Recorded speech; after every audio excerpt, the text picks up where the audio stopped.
Hello mga person! Nandito na naman si Mommy Nika nyo. So for today's video, for today's ganap, maglalagay tayo ng wallpaper dyan sa dingding na walang ka-design-design.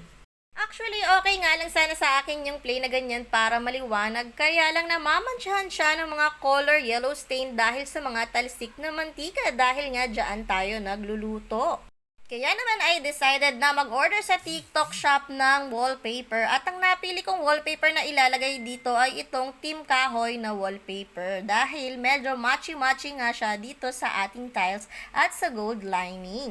Dalawa nga yung binili kong wallpaper at may paggagamitan ako nung isang binili ko para sa ibang pagkakataon. At heto na nga mga person, bago ko nga ilagay yung wallpaper na yan ay pinunasan ko na nga muna para matanggal yung mga alikabok upang kumapit mabuti itong ating wallpaper.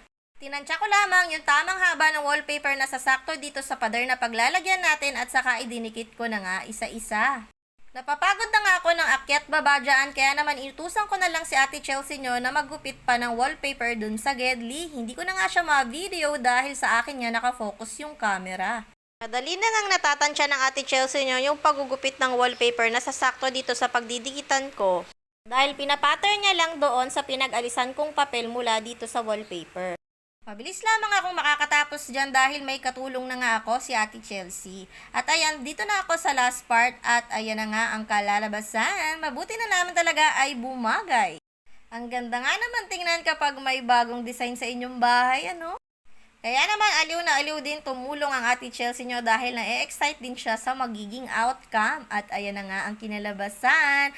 Sigurado naman ay hindi nababakat yung mga mancha na mantika dyan, no? Dahil kakulay na yan ng mantika sa mga stain na madilaw. Pagkatapos ko ngang maglagay ng wallpaper, na alala ko ay may orientation nga pala ang Ate Chelsea nyo sa school. Kaya naman dali-dali na nga akong nagpahatid kay Daddy Gerson. Pagdating ko nga dito sa school ay simula na. Mabuti na lamang talaga ay umabot ako. Nawala nga talaga kasi sa isipan ko na may orientation nga rin pala ang Ate Chelsea nyo.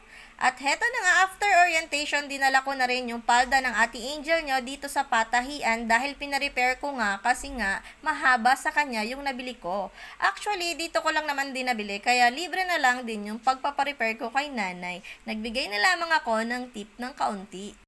Nakakaya naman kasi kay nanay at naistorbo ko pa siya. At eto na nga mga person, may kasama nga pala akong mga kananay ko. Nahihiya pa nga sa video. Naglakad na lamang kami pauwi dahil wala nga kaming makitang tricycle. Kaya naman ayan, enjoy na enjoy ang bonding namin ng mga kananay ko habang naglalakad. Nabawasan ang aming mga fats. Salamat at sinamahan nyo ako at salamat sa panonood. Babu!